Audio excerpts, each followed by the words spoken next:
You ask Tiger to solve. This deals with linear equations with one unknown. The final result is y equals 20. Let's solve it step by step. Group all constants on the right side of the equation. Subtract 7 from both sides. Simplify the arithmetic.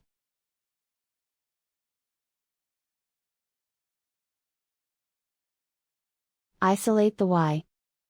Divide both sides by 5. Simplify the fraction. Find the greatest common factor of the numerator and denominator. Factor out and cancel the greatest common factor. And so the final result is y equals 20.